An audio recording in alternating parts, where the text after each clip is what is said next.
San Antonio enters the 2027 season with a realistic chance to open a year as the favorite in the Western Conference, and every serious championship conversation begins with Victor Wembanyama. History tells us just how rare his rise has been. Very few players have carried a franchise to the NBA Finals by their third season. Names like Magic Johnson, Shaquille O'Neal, and Dwayne Wade belong in that exclusive group, and Wembanyama has now placed himself in that conversation before his offensive game has fully matured. That is the frightening part for the rest of the league. The version of Wembanyama dominating today may still be far from the finished product. His ceiling remains significantly higher than what fans have already witnessed. His postseason production proved this was more than hype.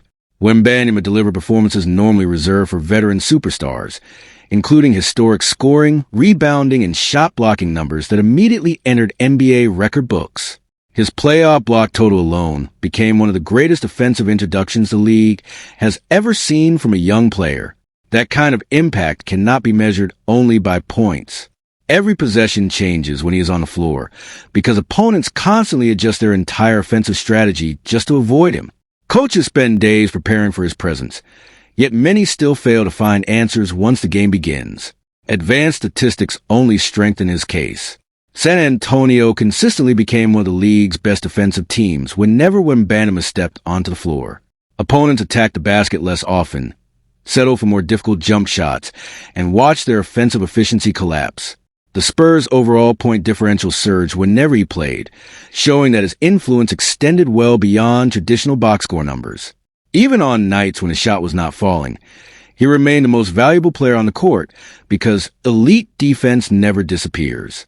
That consistency separates future MVP candidates from ordinary stars. The playoff series against Oklahoma City highlighted exactly why league executives already consider him one of basketball's most dominant defenders. The Thunder struggled to finish around the basket because Wembanyama erased driving lanes almost by himself. His size, timing, and reach completely changed the geometry of the floor. Guards hesitated before attacking. Big men avoided the paint, and San Antonio's perimeter defenders gained extra confidence knowing the league's most intimidating shot blocker stood behind them. Few players in NBA history have forced offenses to redesign their game plan in such dramatic fashion at such a young age. The finals, however, revealed an important lesson rather than a weakness. When New York spread the floor with multiple shooters, Wembanyama was forced farther away from the basket. That exposed San Antonio's perimeter defense more than it exposed him. No defender, regardless of talent, can protect the rim while simultaneously closing out every shooter around the three-point line. The series reminded everyone that basketball remains a five-man sport. Even generational players need help. Asking Wembanyama to erase every defensive mistake while carrying a massive offensive workload is unrealistic, and the Spurs now know exactly which roster improvements must be made. Despite those challenges, Wembanyama still looked like the best long-term player on the floor. His ability to recover defensively, switch onto smaller guards, contest perimeter shots, and immediately return protect the rim remains unmatched. Very few players possess that combination of mobility and length. The finals did not lower expectations.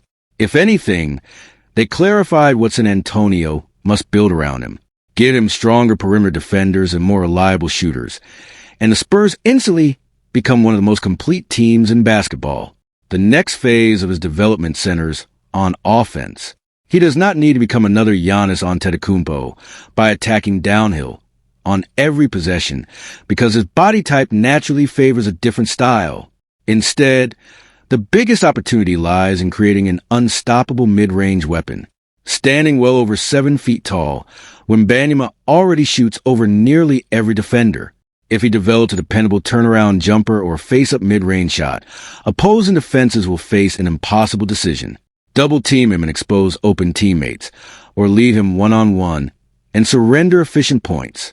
That single addition could elevate him from an all-star into the league's most unstoppable offensive force. Shot selection will also become increasingly important. Young stars often rely on difficult dribble combinations to create space, but Wembanyama simply does not need to play that way. His height alone creates natural separation. Learning when to simplify possessions instead of forcing complicated moves could dramatically improve his efficiency. Veteran superstars often dominate because they make difficult shots look easy through smart decision-making rather than flashy ball handling. Wembanyama appears capable of reaching that level much sooner than expected. Conditioning may ultimately become the final piece separating him from complete dominance. During the regular season, San Antonio carefully manages workload, but the playoffs demanded far heavier minutes against elite competition.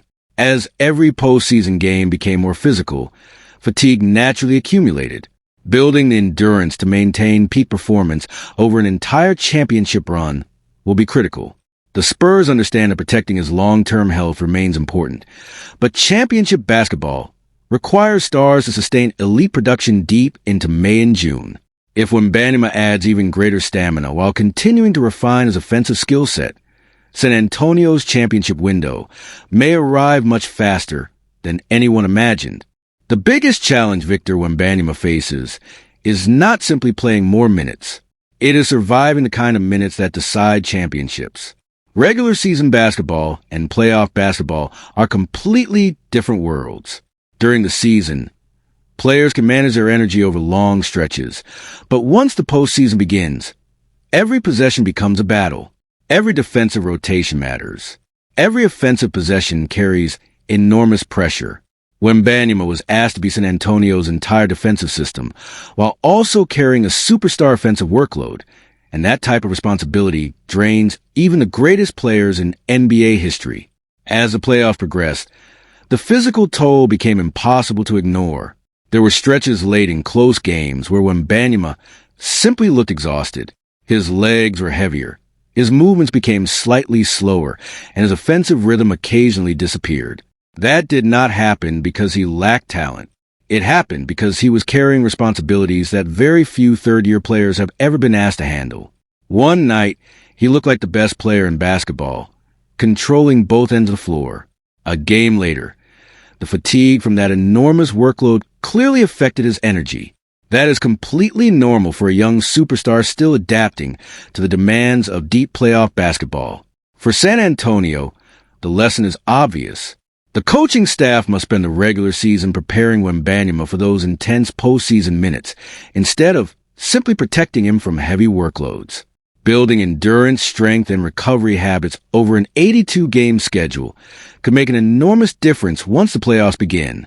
If he enters next postseason physically stronger and better conditioned for extended high-pressure minutes, the version of Wembanyama fans witnessed this year may only be the starting point. His dominance could become even more overwhelming when fatigue no longer limits his impact in fourth quarters. The second major reason many believe San Antonio could become the team to beat in the Western Conference is Stephon Castle. While Victor receives most of the national attention, Castle is quietly developing into the perfect backcourt partner for a championship contender. He already possesses the size, toughness, defensive instincts, passing ability, and attacking mentality that coaches dream about. More importantly, he competes with relentless intensity every single night. Those qualities rarely appear together in such a young player. His impact goes far beyond scoring numbers. Castle consistently takes difficult defensive assignments, pressures opposing ball handlers, pushes the pace in transition, and creates opportunities for teammates without demanding constant attention.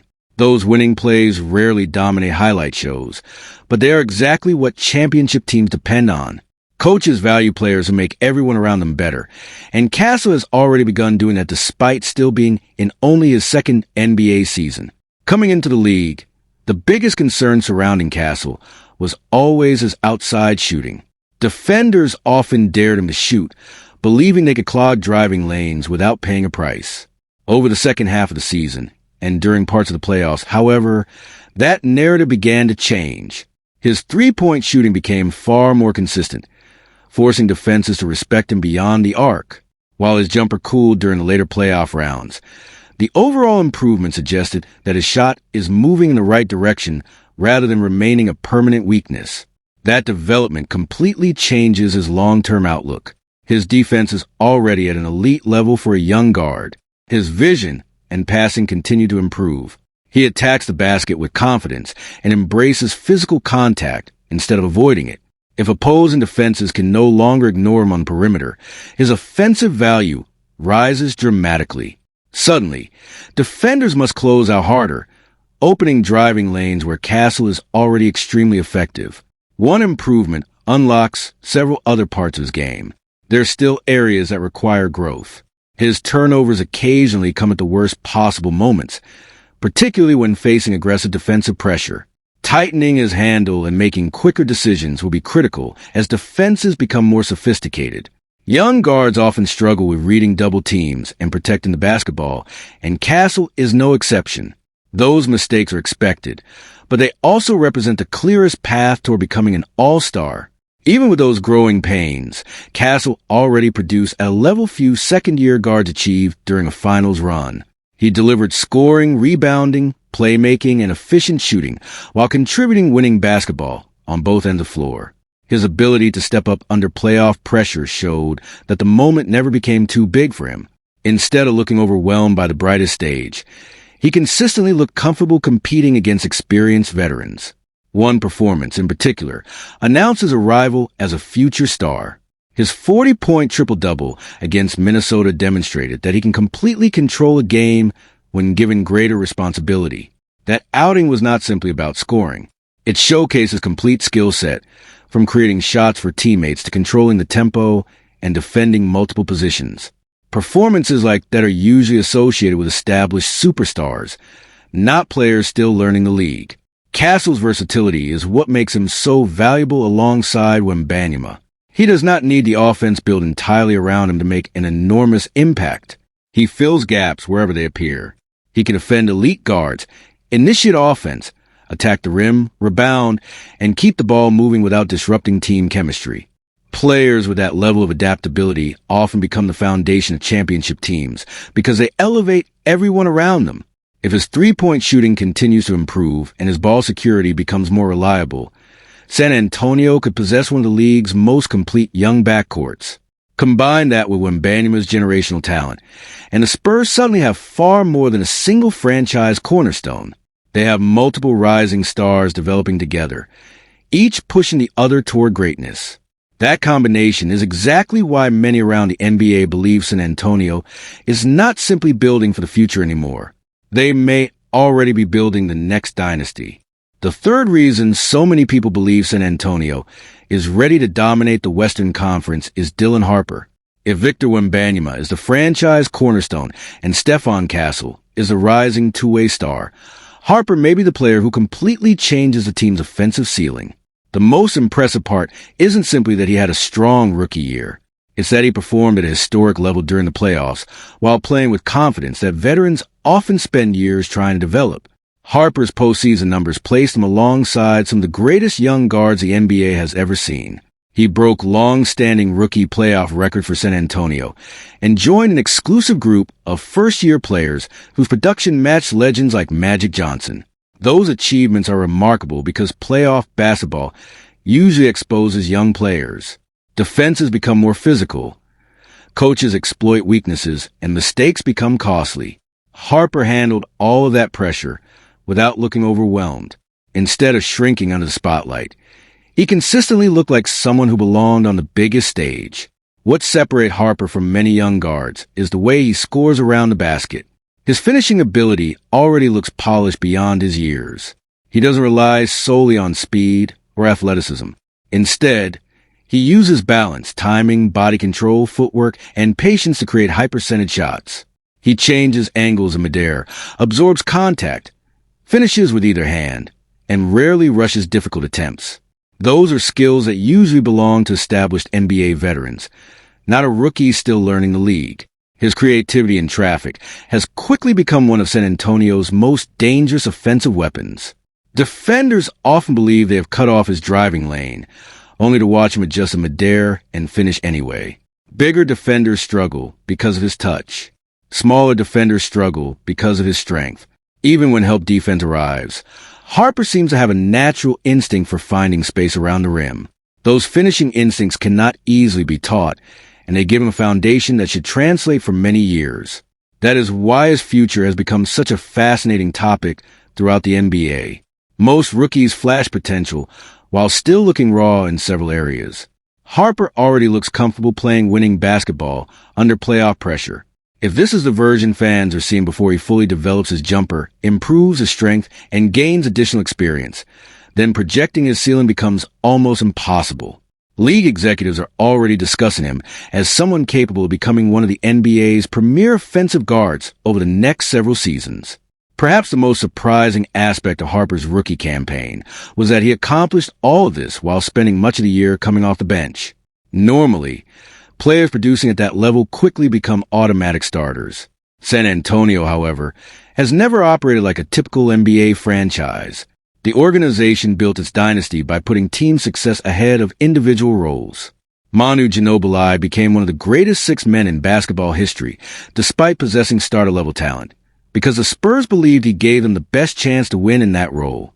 Some within the organization may view Harper through a similar lens. Bringing him off the bench allows him to control the second unit, attack opposing reserves, and provide instant offense whenever the starters rest. From a coaching perspective, that strategy makes sense. It creates lineup flexibility while ensuring the offense never completely loses its rhythm. Many championship teams have relied on elite six men to maintain momentum throughout games. The challenge is that Harper himself appears ready for something bigger. Reports following the finals suggested that he and those close to him believe he has already earned a permanent starting role. It is difficult to argue with that viewpoint after watching his playoff performances. He consistently looked like one of San Antonio's most reliable offensive players, regardless of who shared the floor with him. Players with that level of production